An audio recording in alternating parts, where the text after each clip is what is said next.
Welcome to Novara Live. Coming up tonight as Burnham prevaricates, Dale Vince comes on the show to give his case for new drilling in the North Sea with some caveats.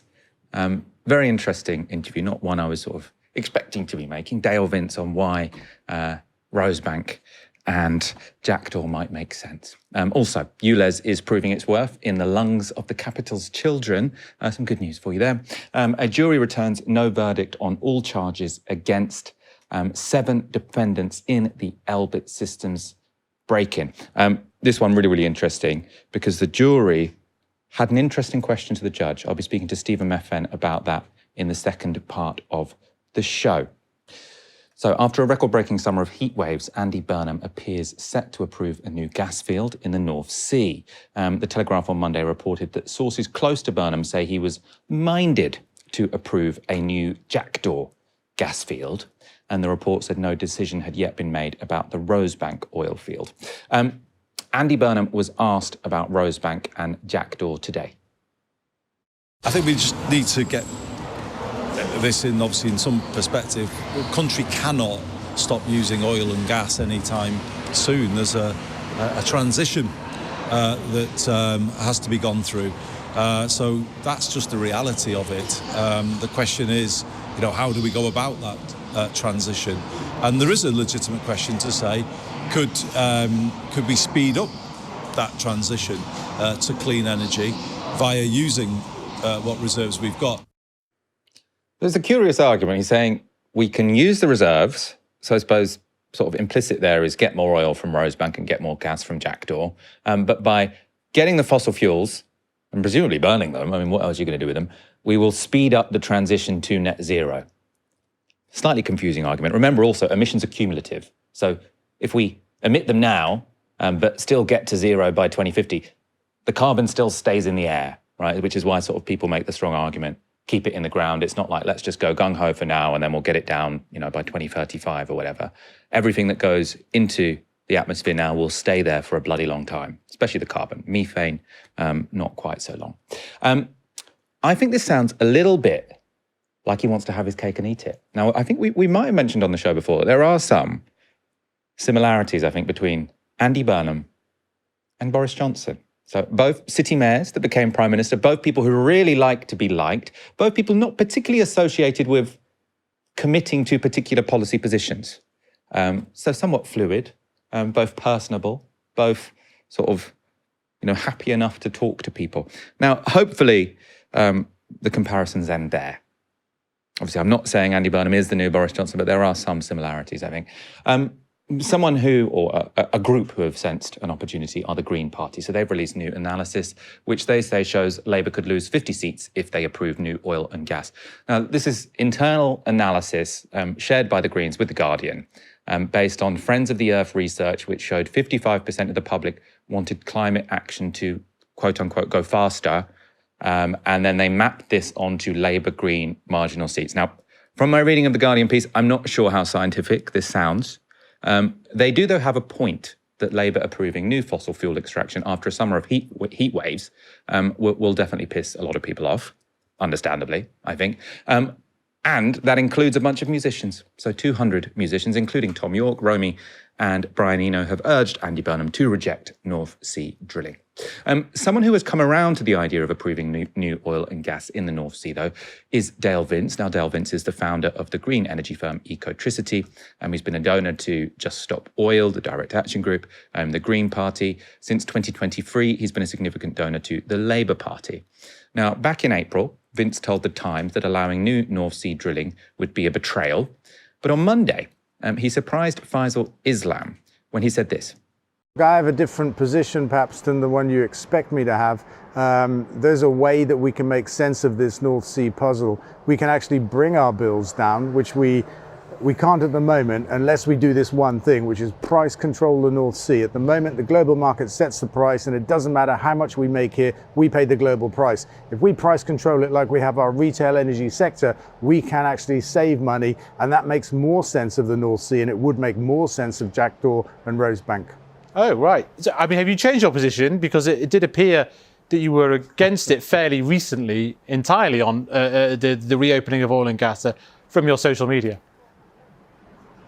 The way things are and the way things have been, it doesn't make sense. The argument that we can save money by drilling is nonsense. What President Trump just said on your show, by the way, is just the height of stupidity. The North Sea is not one of the biggest finds. It might have been 60 years ago. Now it's got barely anything left. But that's a slight digression. If we price control wholesale energy across the board, like we have retail, we have to do this to reform our energy system. If we do that, we pave the way to make sense of Rosebank and Jackdaw, new drilling, sites that are already licensed, because we can save money. And then this secondary argument that's being made for new drilling, that if we're going to use fossil fuels, we might as well make them here as to bring them from abroad. That makes more sense and comes to the fore. We will use fossil fuels for a number of years to come, and it makes sense to make them here if we can also save money here and create some jobs. I'm up for it. So Faisal Islam looked very surprised there. That's because I don't think Dale Vince had sort of publicly expressed that he'd had a change of heart before that interview. So Faisal Islam thought he was going to interview someone who was against oil and gas exploration, and then sort of got this sudden surprise. So what the hell has gone on? Well, I caught up with Dale Vince earlier today and begun by asking him why he'd U-turned on North Sea oil and gas drilling. Well, I haven't. That's a very simple, easy question and answer. Just to clarify that, so I've been looking up this today. Obviously, I can't remember off the top of my head everything you've ever said, but I looked up today this quote from the Times in April, which you said, of the Labour's pledge to stop oil and gas licences. You said it attracted an awful lot of support. I argued for it amongst Green voters and Just Stop Oil supporters. The way to stop oil is to vote Labour because they've got a manifesto pledge. So is that... Yeah. That's true. If you were saying before that you don't support it and now you do, is that... I'm not saying I do. I'm not saying that I do. That's the key to this. It's been misrepresented, misreported in the media. What I said back then, I stand by. Those are the circumstances. If you recall, perhaps, we were coming off the back of a Tory administration that had issued hundreds of new licenses and were threatening to issue hundreds more, and had turned oil and gas drilling into a kind of a cultural war weapon, ready for the impending election. And it was simply the case that the only way to stop that was to vote Labour. Very simple. Yeah, I was against new drilling, absolutely. Didn't think we needed it, didn't think it made any sense, couldn't help us bring our bills down. And that was the most important part for me, apart from the, the carbon bits and the need to, make a move to get off of fossil fuels and the kind of global need to at some point draw a line under new drilling and that kind of stuff, right? Then the circumstances of the day. What I said on Newsnight, which kicked this all off, was that the government should take control of North Sea oil and gas prices. We should no longer allow global markets to set the price that we pay for our own oil and gas. We've done some modelling that shows we could save £10 billion a year if we did that. We'd also be able to protect the jobs that we have there and the investments that have been made. We could maximise extraction of the reserves that we have left, excuse me, which are dwindling really quite fast now. Maybe there's 10 years left, according to the Oil and Gas Authority.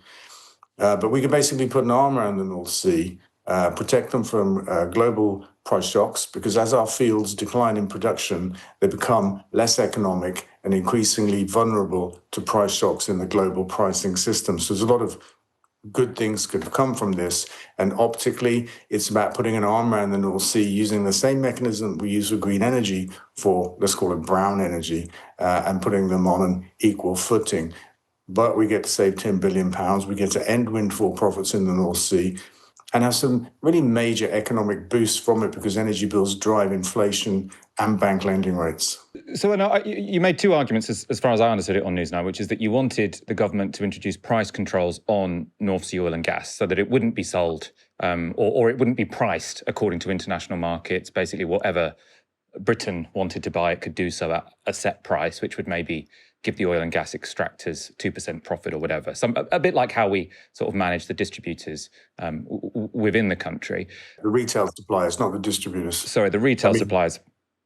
The distributors are making 40%. That's another story. Right. But your second argument is that if this were all to happen, you would be okay with licenses being granted at Rosebank and Jackdaw. That's correct. Am I right? Not completely. Rosebank and Jackdaw have licenses. What they don't have is planning permission. So they sit in a kind of no man's land between Labour's election pledge of no new licensing and this place where a lot of people are, where we should have no new drilling. They are licensed. They could go ahead. They lost the planning permission on appeal due to, ironically, I suppose, in some ways, them not having taken into account the impact of the burning of the product, the oil and gas they were going to produce. Now, I think the government are able to give them planning consent. And I think they might be minded to. So what I was saying was that if we have this price control in the North Sea, our existing operations, the benefits of that, they're huge, in fact, to our country and to the top cause of the cost of living crisis, energy bills. That's something very valuable. This situation would change the view of Rosebank and Jackdaw, unavoidably, because the argument put forward by the proponents at the moment, the first argument is that we can save money if we make oil and gas here, we can get cheaper oil and gas. Now that's false, unless we price the oil and gas ourselves. So if we have a system whereby we do that, that argument, it makes sense. We could save money by allowing Jackdaw or Rosebank. And the secondary argument, which is that we're going to use fossil fuels for a decade or two to come, why don't we make them here? That comes to the fore. That's what I was saying. It could make sense. It could be a way for the government through this minefield, really, pulled by left and right on this issue of these two really rather small projects that aren't really going to move the dial on much, but have become kind of totemic and are having attention way beyond their merits in terms of their scale. There's two things I'm a bit confused about. One is, it seems to me that your position has somewhat changed, unless the reporting sort of back in April was really incorrect, because this Times article is all framed on you pushing back against Jackdaw and Rosebank, specifically saying it would be a mistake. But maybe you feel misrepresented by them back then. I think all you're missing is the fact that the circumstances have changed. And I'm saying if we do this big thing, if we change how we price oil and gas in the North Sea, fundamentally, and it's not a small thing, and most people have missed that and have just focused instead on, am I doing a U-turn? But I'll take that, because if we impose price control on the North Sea, I mean, it's massive. It actually is. And Rosebank and Jackdaw, I'm less worried about them in that context, because we've got price control on the North Sea. Less worried. So how would the price control work? Explain what the mechanism would be. Yeah, so it's something we use in green energy called a contract for difference. And essentially, using a system like this, we set the price that a generator, call it a wind farm maybe, it could be now an oil or gas producer, we set the price that they receive. Now, they go about their business selling their electricity or oil and gas to whomever they want to. And this is the key to this. People say, oh, but a lot of that stuff gets exported. It doesn't matter. The CFD will do the job for us. They're allowed, let's call it £50 a barrel in the North Sea. They may sell it on international markets for 100 during a crisis, but the 50 excess comes back to the country. So in effect, we've only paid 50. Dale, sorry, at risk of asking you to repeat yourself, just could you clarify exactly what a contract for difference is? Because I know this is quite a confusing concept. Basically, it's a mechanism whereby we bring new projects into the world by guaranteeing the price for every unit of electricity currently, but we could use it for oil and gas. And if the market goes above that price, the generator pays that to the center. If it goes below that price, the center tops up the generator. So it fixes price, minimizes risk, and lowers cost. This is basically sort of in advance, we say, we will guarantee to buy X number of barrels of oil or quarts of gas at this price, and you have to sell it to us at this price. Or if you sell it to someone else, you have to give us the difference. Yeah, there's no us in this in terms of being a buyer. We just limit the price that the generator or the oil and gas producer can receive or can keep. And so, I mean, the way it works is there's a market price for electricity in our country. That's also driven by the price of gas. That's a different issue, which we also need to tackle. But let's say an onshore wind farm might have a CFD, for 5 pence a unit of electricity. If the market's at 7 or 8, I think we're at 10 plus quite often at the moment, they might be receiving that enhanced income, which would turn into a windfall profit if the CFD wasn't in place, and the excess money returns to the center, something called a low carbon company or something like that runs the CFDs. Now, in a different circumstance, when the market price falls below the 5p, the center, the low carbon company, whatever it's called, gives money to that wind generator to top them up to their 5p. These guys have a business plan to spend, in the case of offshore wind, billions of pounds on hardware. And in their business plan, they have a set price that's guaranteed by this mechanism, which allows them to reduce the profit margin considerably because they haven't got to build in risk for bad years. They never have a bad year through the pricing of energy in the market. And that's how that works. So you're topped up when the market is below you, and you give back when the market is above you. I mean, to me, it seems like a good idea. I suppose the cynic in me would suggest that Andy Burnham might be thinking, brilliant, Dale Vince is going out onto the media giving me cover for approving new licenses or planning permission in the North Sea. However, down the line, I'm going to say, oh, well, you know what, the price caps, it was a bit too difficult. We're just going to let them sell on the open market and we'll get a bit of tax revenue from, if we introduce a new windfall tax or whatever. Are you worried about that he says, okay, I'll take the cover, but I'm not going to go for this relatively radical policy that Dale Vince is proposing? Well, no, I'm not worried. The cover, to the extent I'm offering it, is predicated on price controlling the North Sea. Without it, everything I've said about Rosebank and Jackdaw falls away. They only make more sense if we have reform of the oil and gas sector in terms of price control. So I'm not worried, but I'm also not worried because I don't think Andy Burnham's that kind of person. And he's very interested in this idea. He's looking to be bold and intervene in energy bills, the biggest driver of the cost of living crisis, which I think is, one of his top priorities as Prime Minister, and rightly so. I'm not worried. And sort of the legal mechanism here, because contracts for difference for renewable companies, as far as I understand, is voluntary, right? They can say, we'll either sign the contract for difference or we'll take the risk and just sort of sell it to the open market every time as we produce it. But most of them go for the contracts for difference because, as you say, they've got this very high upfront fixed cost and they want to reduce their risk. What happens if the oil and gas companies just say, we don't want to sign these contracts for difference? You're impinging on our property rights. Well, it's not their property. It's our property. The oil and gas is Britain's, and we license them to extract in our North Sea. So we change the rules of the game. It's as simple as that. Now, let me tell you a couple of things that will help you see this in a different light. The Tories introduced a price cap into our retail energy sector for suppliers. They introduced it over the heads of all of the people in the game at the time. And there's about 60 energy companies. Most of them were foreign-owned, either privately or by the state. And they had imposed upon them a 2% profit margin, which is, pretty keen in any industry. And they just got on with the job. They didn't have a choice, though. They didn't have a choice. Government changed the law, made it so. Second thing I'll tell you is that Liz Truss, in her 1 month of brief power, she did one incredible thing. The Tories saw this problem. We flagged to them the link between the price of gas and the price of green energy. And they could see something called legacy green, which are green projects, green energy projects that are not in the CFD because they came out of earlier rounds of support, like renewables obligation, that kind of stuff. She passed a bill called the Energy Prices Act, which enabled the government to do two things. One was break the link between the price of gas and the price of all other electricity in our country, which is, let's say, a different topic, but it has profound impacts on our energy bills. And the second thing was the bill allowed the government to impose a CFD on legacy green generation, which makes up about 20% of the power on our grid today. So it's not something that a government can't conceive of, and it's something that a Conservative government did conceive of, but didn't implement. So I don't think really there's any problem morally, legally, politically with Andy Burnham doing this. And finally, I mean, obviously, given the heat wave, we've been doing lots of interviews with climate scientists over the summer. A recent interview I did with Simon Lewis, who's been at sort of lots of the COPs, very involved in climate negotiations, really.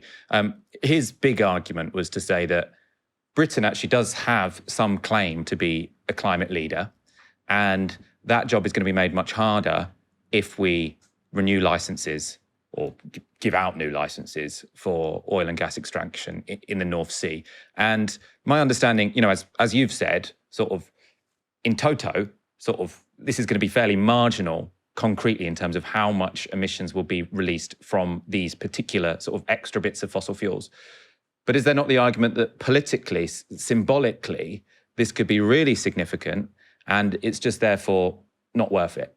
Yeah, I think they have become powerful symbols. They have for both sides of this argument. For people that say we need to get real about net zero, realistic about net zero, we can't afford it. It's pushing up the cost of living, that kind of stuff. There's a lot of fallacy in those arguments. Green energy, for example, is not driving up our bills, but that's a different issue. There's a strong lobby on one side saying we have to get real about net zero and care more about people's cost of living problems, and therefore we should drill in the North Sea because we can save money. As I said before, that's not true, but it would be under this new regime. And on the other side, you've got people, making the case, look, leadership is important. There's no doubt about that, because there are also people in our country, as you'll know, that say we only make 1% of global emissions. Why are we bothering? We can't make a difference to net zero. Reform is saying that just this week, actually. Richard Tice, I think, probably. And so it's a divided and divisive issue. I see that. Materially, these two projects, if they both went ahead, and I have a feeling that it might only be one of them, but it's just a gut feeling, because Jackdaw is primarily a gas-producing project that's a tieback, which is another nuance in the industry, whereby it's not a new site being drilled from above, at least, but from below. It's drilling horizontally from an existing gas field to one that's very nearby. I got a feeling that one might go ahead. The infrastructure's all built. It could produce gas sometime this winter. And there's a good argument for it if we can also make gas that's cheaper than the global market. The global emissions won't go up because of this, because it'll displace gas that we're currently bringing in. And, there's truth in the argument that the carbon footprint of LNG that we're bringing in, rather than produce gas from our own North Sea, that's higher. So global emissions are higher because we don't use the gas on our doorstep. There's truth in that argument as well. So it's a right old kind of puzzle of pieces. And I think that price capping the North Sea will bring huge cost of living benefits to our country and enable Labour to perhaps pick their way through this minefield, let's say, of new licenses versus new drilling versus tiebacks in the North Sea. And these two projects that sit in no man's land but have become so important despite their relative tiny size. Jackdaw will make enough gas in its entire life for Britain for 1 year. That's how big it is. Dale Vince, thank you so much for coming on the show. Always appreciate your perspective. I like it because I can never quite predict what you're going to say, which I like in a guest. So thank you for coming on. Oh, that was great fun. Thank you. London's ultra-low emission zone, or ULEZ, has been a political lightning rod since its introduction in 2019. The policy, which charges polluting cars to drive in London, was always dismissed as a war on motorists by its detractors, and the Tories have long used it as a stick with which to beat London Mayor Sadiq Khan. When he was Prime Minister, Rishi Sunak found the time to attack Khan for his plans to expand ULEZ. And in the 2024 mayoral election, the Tory candidate Susan Hall had opposition to ULEZ as a key plank of her campaign. In the end, thankfully, the war on motorist framing was not enough to save the careers of either Sunak or Hall. And I say thankfully because a new published study shows just how important ULEZ has been. The BBC report that scientists have been stunned by children's lung recovery in ultra-low emissions zones. They write this. In the study, researchers recruited 6 to 9-year-olds attending primary schools in London's ultra-low emission zone and followed the same children for 5 years, comparing them to similar children in terms of socioeconomic background, physical activity and ethnicity in Luton. Children in the study had annual lung function and capacity tests in the year before ULEZ came in and for 4 years after. Initial results showed children's lungs in London were smaller in capacity than those in Luton, which is less polluted than London but has a similar mix of pollutants. At the end of the study, the children's lung capacity reached near identical levels in both groups. The effects also seem pretty substantial. So in London, the proportion of children whose lung capacity was deemed clinically impaired fell from 14% to 9% after the ULEZ was introduced. So that's massive. In Luton, they also fell, but from 9%, so it was already lower there because they have less traffic, I suppose, and it went down to 7%. So that fall, they said, might be because Luton also introduced some measures to tackle air pollution, but just not policies which were as dramatic as the ULEZ scheme in London. To discuss these findings and whether the lungs of young Londoners are on the mend, I spoke to Dr. Laura Jane Smith, a consultant respiratory physician at King's College Hospital. So today is a really exciting day for air quality research. The publication of the CHILL study is a huge landmark, really, in moving forward our understanding of the impact of public health interventions, and particularly around clean air. Obviously, this is sort of a scientific study where they've compared young people in London and young people in Luton, and it's sort of a bit of a natural experiment because obviously there's ULEZ in one place and not the other. I suppose anecdotally, have you seen children's lung health improve since ULEZ was introduced? You are a respiratory physician in London, so you might expect some sort of feed through to be there in your profession. Yep, so I'm a respiratory doctor. I see clinics every day. I see patients every day in my clinic who are fighting for breath. I look after adults rather than children, but they experience the same thing. They'd give anything for a few more mils of lung capacity. And although they can't recover their lung capacity like the children in this study, which was what was so amazing about the results, that ULEZ is still helping them breathe better and reducing the risk of a major flare-up that could land them in hospital. And certainly they tell me that, things are not as bad as they were a few years ago. That doesn't mean there's not more work to do, and particularly with the heat waves recently, that makes air pollution worse, so they've been suffering. But this is a huge step forward in committing to improve our air and improve our health. I didn't realise that, actually. So it's the case that if the air gets better while they're still in development, their lungs can actually repair. Whereas if you're an adult, your lungs won't sort of repair, but your condition will just be triggered less often. Exactly that. So human lungs actually keep growing until the age of about 2025, so longer than most people expect. And after that, we all very gradually lose some lung function. And there are several things that can speed that up, smoking being an obvious one, but air pollution exposure being the biggest one that we also can change. And we knew from earlier research that polluted air was linked to smaller lungs. Previous studies had shown that children in London had lower lung capacity than comparator groups. And we also know that smaller lungs increase your risk of poor respiratory health as adults. But what this has shown is that not only did the children's lungs continue to grow at a normal rate after ULEZ was introduced, but that they actually caught up, which was really unexpected, certainly by me and by many of the researchers. So actually at the end of the study, the children in London who'd had less lung capacity had caught up with the children in Luton. So it's a huge win. Forgive my ignorance, but sort of just to explain sort of how asthma, for example, which is, I suppose, is the condition which most of our audience will have heard of, how it comes about. Is it the case that if we didn't have any pollution and no one smoked, there would be no asthma? Is that something that would be possible? So sadly not. Asthma is a complex condition. There are a number of different things that contribute. Some of that is in our genes. Some of that is what we're exposed to both before we're born and then after we're born. It's essentially an overreaction of the immune system to certain things that trigger it. So if no one smoked and there was no air pollution, we'd have much less asthma.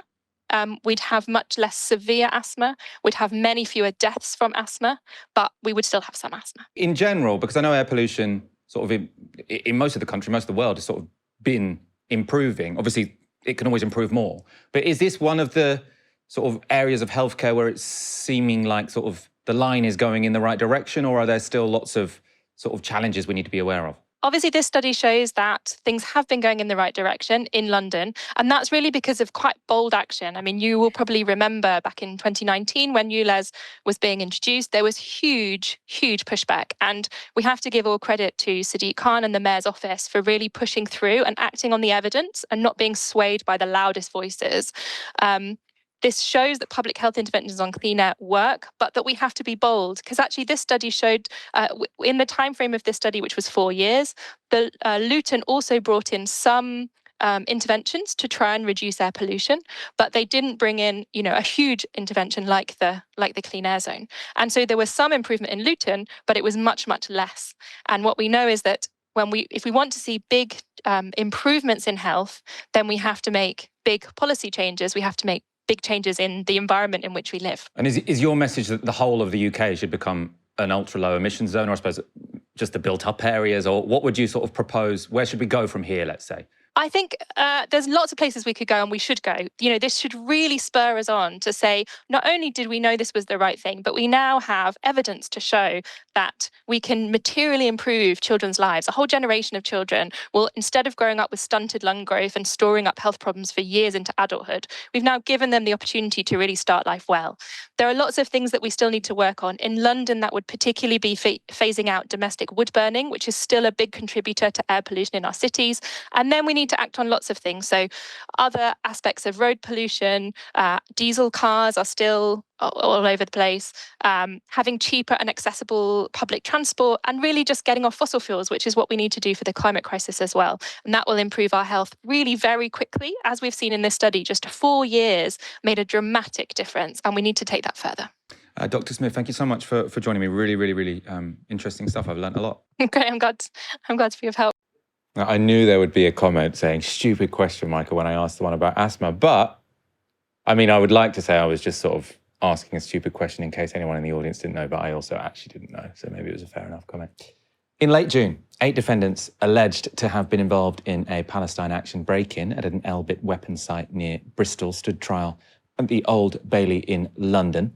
Ian Sanders, William Plastow, Alexandra Herbig, Tota Hocha, Hannah Davidson, Yulia Brigadirova and Madeline Norman were all charged with violent disorder and criminal damage in relation to that action, despite not having been present at the Elbit site when it happened.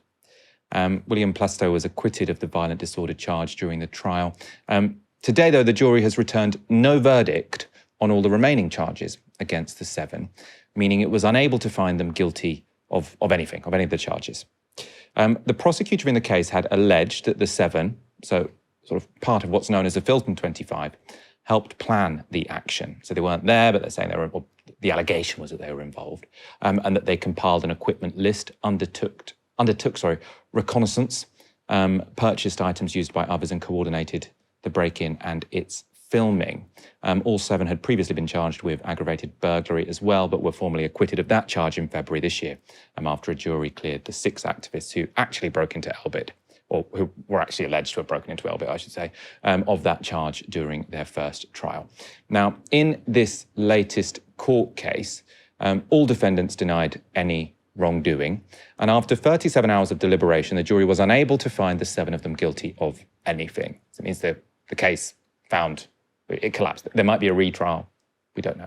Now, according to the Filton Defence Committee, during that deliberation, this is the key bit, the jury also asked the court whether the defendants would be sentenced as terrorists if they returned a guilty verdict. Now, the judge, we understand, replied that it was a matter for him to consider and not for the jury to worry about. But the fact the jury thought that was a relevant question really is notable. So back in June, a judge sentenced 4 Palestine Action activists who had been found guilty of criminal damage at the Filton site as terrorists. Now, that was after he found a terror connection in their offences. So the judge found that. But during that trial, the jury had not been informed that that could be a possibility. And reporting restrictions at the time meant it could not become public knowledge that defendants might be sentenced as terrorists if they returned a guilty verdict. Now, we speculated at the time that the jury might have felt more than a little deceived by that. Right, so they thought they were finding these defendants guilty of criminal damage or whatever it was, but it turns out that what they had condemned those people to ultimately was terrorism, even though they didn't know at the time. So could it be that members of this particular jury read about that prior case and are now refusing to play ball? Stephen, you are our resident expert on Palestine Action and actually all things legal. You're much better at this than me. You're better at the details. What's happened here? Is this the case that the jury have thought, we've seen in the past that you asked a jury to find if this person was guilty of criminal damage, and then afterwards, unbeknownst to us, you slapped on a terrorism element to it, and they went to prison for much longer than we could have imagined? I mean, I think that's potentially really, really likely. I mean, it was very widely reported after the guilty verdicts had been handed down in the original Filton case to the 4 of them of criminal damage, that the judge was going to consider a terror connection. And at that same time, reporting restrictions were lifted, which meant that it could be revealed that, that had been known about throughout the trial by the defendants, for example, but not by the jury. In fact, people weren't allowed to talk about it, either in public or in the court. And obviously, there's a connection between that case and this case. So that's plausible. But I think what I actually find interesting about the jury asking this question is that I think it indicates something very crucial to justice in this country, which is a breakdown of trust between juries and the judiciary. It's now the case that a jury understands that it's possible that in some cases they could be asked to find someone guilty of a particular ordinary criminal charge, only to find that what they've done is, through their decision, sentence them to much longer and much harsher terms in prison because, independently of that decision, the judge finds a terror connection. And, this is not something that nobody ever thought about. I mean, lots of times on this show, I've talked about a House of Lords debate that happened at the time that the law that involves terror connections for lesser crimes came in, which was around 2020, where this Liberal Democrat Lord was saying, we're going to have this situation if we apply this in this country where juries will just be deceived about what it is that they're doing when they think they are earnestly hearing a case which has a particular limited charge with a particular sentence attached to it. And so that's one consequence of what might happen here. There's another interesting consequence, I think, which is to do with something that I don't know if you've ever heard of this before. It's called Hoffman's bargain. Oh, God, I've never heard of that before. Okay, so in 2003, 5 people broke into the Fairford Air Force Base ahead of, shock and awe in the beginning of the Iraq War, where there were American B-52 jets. 2 of them broke in on one occasion, and they managed to slash fuel, pipes on fuel supply lines. They managed to break equipment and meters and dashboards and things like that. On another occasion, 2 people tried to get in and they were caught. And then a fifth person tried to get in, and he was carrying petroleum mixed with very washing liquid and a box of matches because he planned to set the wheels of the B-52s on fire. Now, that case was a case of direct action where, at that point there was a lot of suspicion, not unfounded suspicion, that the war that Britain was about to undertake with the US was illegal. And so they tried to use as a defense that they were actually trying to stop an illegal war. Before they even got into the criminal courts, that was heard by appeals courts, and eventually it even got to the House of Lords, where one Keir Starmer represented one of those Fairford activists in trying to push through the idea that stopping an illegal war was a legitimate legal defense for the criminal damage. Now, the House of Lords decided it wasn't. There was a lot of political pressure at the time as well, because the Attorney General certainly did not want to release the legal advice he'd received over the Iraq War. So the House of Lords found that they couldn't use this defense. Sorry to intervene. Yeah. So if anyone's, why was this going to the House of Lords? That's because the Supreme Court didn't yet exist. It didn't exist. And that used to be, the highest court used to be the House of Lords. Quite right, exactly. I should have said that. So anyway, in the House of Lords, they declined to allow them to use this offence of the illegality of the Iraq War. And in the ruling that came out from the Lords who were involved, one of them, Lord Hoffman, sort of described what he took to be a kind of pact between direct actionists and the state, which was that, direct actionists, could display through, criminal damage or crimes, their conscience on the one hand, but on the other hand, the courts would be lenient on the condition that those people admitted what they'd done. They were open to the fact that what they had done it for these reasons of conscience, and they didn't, they weren't afraid of declaring that. And that is a kind of bargain that has sort of more or less stood, although it's been diminished of late, but it's now totally diminished. So in the Filton 4 trial, one of the things that the judge said there in his sentencing, once he'd found the terror connection, was that he held it against them that they hadn't admitted to what they'd done, that they hadn't just said, I admit to criminal damage. I mean, they admitted to all sorts of things, but they didn't admit to the charges. But of course, if you know that there's a terror connection hanging over your head, why would you admit to anything? Because you're not just admitting to the charge, just as the jury is not just finding you guilty of the charge, you're admitting to something much greater, that you are in some way not guilty of a terrorist crime, but connected to terrorism, which carries aggravating factors. And, why would anyone admit that? So that bargain is completely thrown completely out of the window in that case. So yes, two broken bargains, I think. One indicated by this question between jurors and the judiciary, and the other, a much more fundamental bargain around what the proper way to treat direct actionists is in this country. And so this case ended with sort of no verdict, which presumably means the Crown Prosecution Service might try and have a retrial. Yeah. And I suppose, is there a way that they can sort of try and have a jury that doesn't know about all this terrorist connection stuff? Or is this, because this is a widely known news story, I don't think they can block someone because they've, read the Guardian read the newspaper, or whatever. Yeah. So this could potentially make it very difficult to charge Palestine Action people, or at least get them convicted, because there'll be someone on the jury who says, I'm not quite sure about what's going on here. We just don't know. And it's true, but, they just don't know. And I think that will make it more difficult. I mean, it seems like without a doubt. The other thing that keeps sort of shocking me whenever I read it is, so these people, they haven't been found not guilty, or at least of all the charges. So there's been no verdict. So they're not cleared yet. But they might be, and they've already spent a really long time in prison. So some of these people, they weren't there. They're charged with maybe having some involvement in the planning of this action, and they've been in prison for over 12 months. Many of them, although they're out now, aren't they? But they've spent a lot of time in prison. Yeah, they were. So many of them were bailed when the first Filton 6 trial collapsed, when the aggravated burglary charge was when they were all formally acquitted of it. But yes, they spent, the 7 who the jury has found no verdict on today, spent between, I think, 15 and 18 months on remand in prison. And not just, and they were also all, arrested during dawn raids by counter-terrorist police. And, if you read some of the reporting on the trial, the charges put to some of them are that they cooked a meal for one of the people who broke into the Elbit site, or that they gave one of them who was acquitted a lift somewhere. It's really obviously I'm, the whole, I haven't been following the whole case. I've just been reading bits of the reporting today. There are other reasons why the jury, it seems, might have been doubtful about these charges. Let's look at another.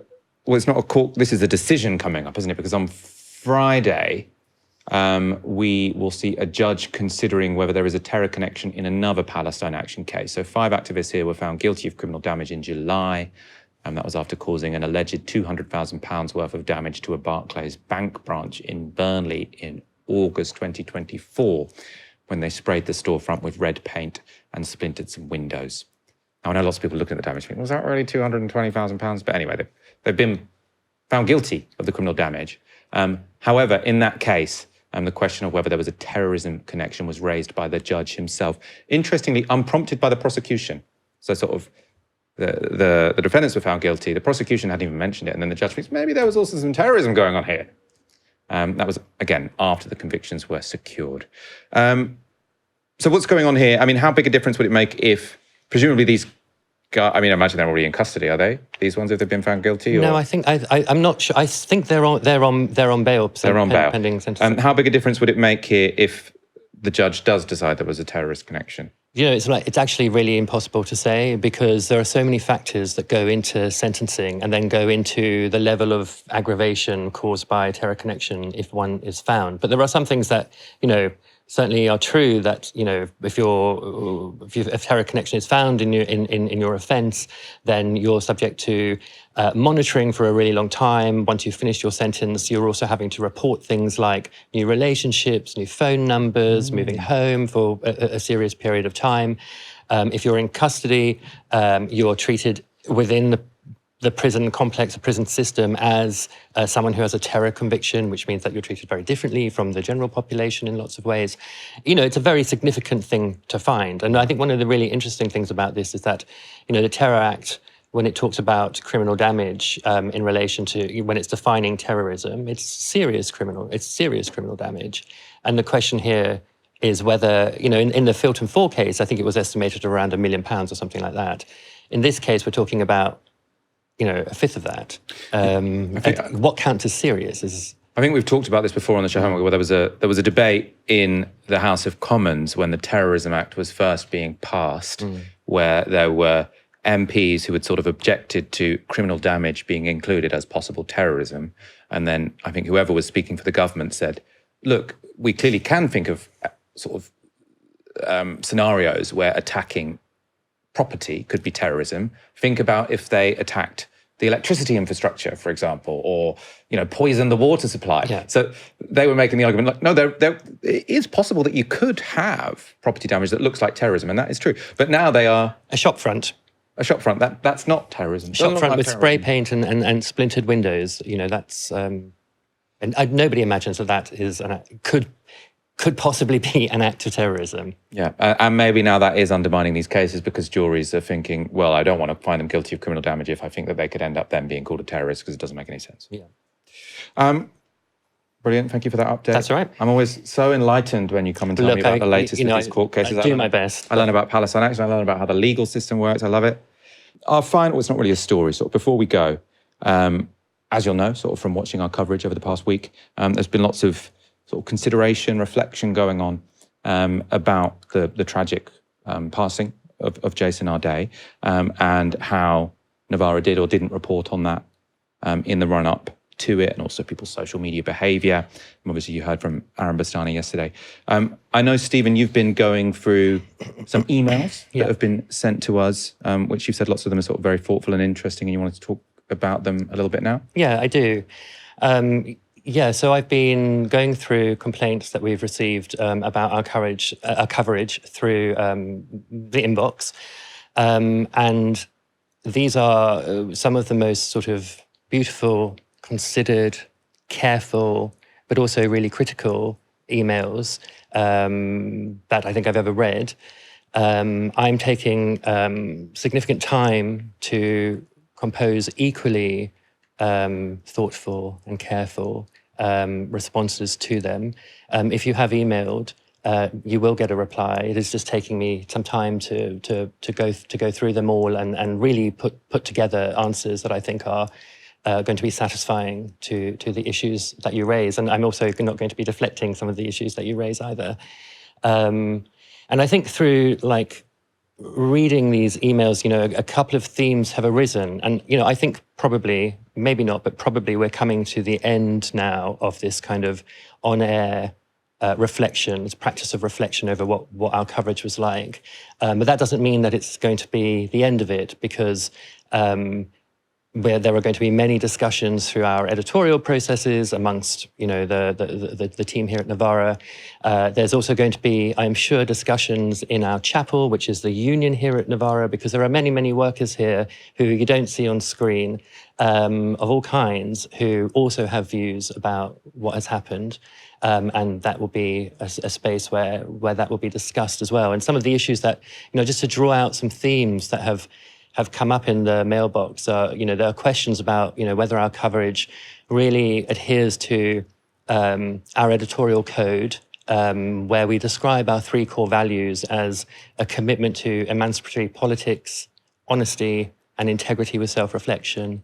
There have also been questions raised around our claim to do fact-based journalism, not necessarily attacks on, saying that stuff that we did was non-factual, but rather the question of, there are lots of facts, and which ones you give prominence to and which ones you don't is also part of telling a journalistic story. And there are questions about how these two things intersect together as well. I think that's all really, really wonderful emails, and I really, really thank you for sending them in. And I think what I found in them is a kind of critical grace, which I think is really in short supply, and I thank you for it. But another thing that has come up is, of course, some of you may know, a piece that I wrote, a cortado, and I would like to say something about that now. I've written it down. I don't want to get it wrong. So I want to start by offering, my really very sincerest apologies to Professor Jason Arday's family, his friends and supporters for this piece that I wrote. I also want to apologise to you, our audience, And I wish I could apologise to Jason, but that sadly is not possible. In the week before Jason Arday tragically died, I wrote a cortado. That piece contained many failures of judgment, and I want to list them in some detail here. The first is that I was led by the tone of the cortado, which is supposed to be ironic and spiky, rather than by the topic, which really required sincerity and care. And this showed, I think, a failure on my part to respect Jason Arday's humanity as a vulnerable man at the centre of a media onslaught. The point of the piece that I wrote ultimately was to try to argue that even if the allegations around elements of Dr. Arday's personal biography were true, the unending coverage just wasn't in any way warranted in the light of other currently urgent stories, as well as previous stories about much more serious and actual deception of the British public. I also, in that piece, pointed out the terrible consequences that the story would have inevitably for other black scholars who remain seriously underrepresented in academia. But my second failure, and a real failure, was that in trying to make those points, I really gave far too much weight to the allegations being made around Jason. And as a result, I treated them and I treated him glibly, frivolously, and callously. My third failure was that I attributed the cause of the media onslaught to its being the so-called August silly season. I think that was lazy and it was banal. And it meant I dodged the harder topic of discussing the racist animus behind much of the obsessive reporting, which was at that point, I think, obvious. And even more damning is that the week before, I'd written about the far right exploiting events in Ceuta to spin racist conspiracy theories to their audiences. So somehow I was able to recognize when this was happening abroad, but not at home, when the target was someone who was in more than one way nearby to me. So as I said, we at Novara are currently having conversations, both internally and in public about our coverage of this story. I believe that my contribution in the cortado was of no value at all, indeed of negative value. On Monday, Ash published a reflective piece on the racism that fueled the campaign against Arday. And she ends it by saying this: if, as Andy Burnham says, Jason Arday's death is a moment for reflection, I can't say I'm wholly comfortable with what I found in the mirror, a journalist who's just as capable of callousness as anybody else. Now, an image in the mirror is a fleeting image.